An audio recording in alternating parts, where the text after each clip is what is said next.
آج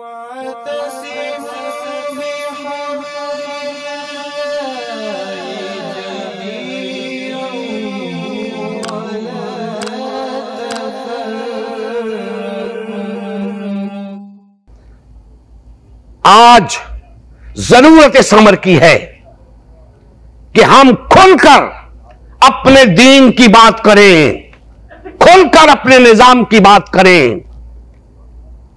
یہ ملک مسلمانوں کا ملک ہے، یہاں اسلام ہونا چاہیے،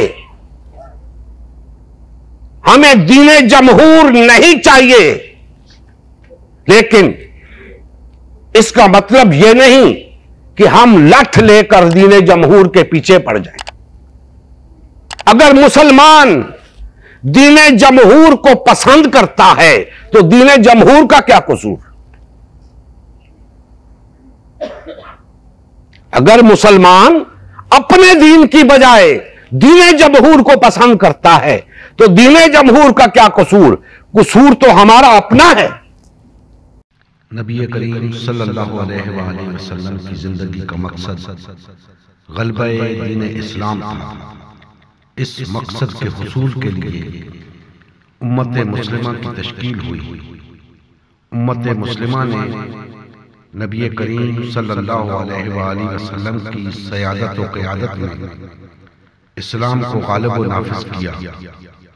جب تک امت مسلمہ میں وحدت رہی، اسلام کا غلبہ برقرار رہا۔ جیسے ہی امت مسلمہ میں تفرقہ رونما ہونا شروع ہوا، یعنی پارٹی بازی شروع ہوئی، اسلام کا غلبہ جاتا رہا۔ آج غلبہ دین اسلام کی بحالی کی واحد صورت امت مسلمہ کی تشکیل نو ہے۔ الحمدللہ ہم نے غلبہ دین اسلام کی بحالی کے لیے اللہ اور اس کے رسول صلی اللہ علیہ وآلہ وسلم کی جماعت امت مسلمہ کو بحال اور فعال کرنے کا بیڑا اٹھایا ہے۔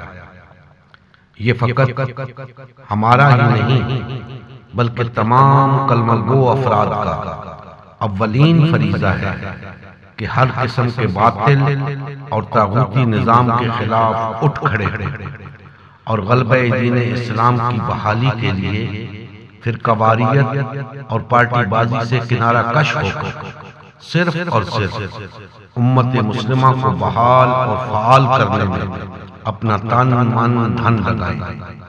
آئیے اس مشن کا حصہ بن کر دینی غیرت اور حمیت کا ثبوت دیتے ہوئے اپنا فرض منصبی ادا کیجیے۔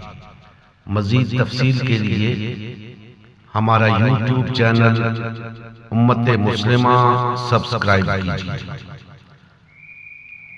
ہمارا فیس بک پیج امت مسلمہ کی تشکیل نو لائک کیجیے، اس پیغام کو زیادہ سے زیادہ شیئر کیجیے۔ سوال و جواب یا فیڈ بیک کے لیے ہمارا واٹس ایپ گروپ یا میسنجر گروپ جوائن کیجیے یا اس نمبر پر رابطہ کیجیے۔ نمبر اور تمام لنکس ڈسکرپشن میں بھی موجود ہیں۔ جزاکم اللہ خیر۔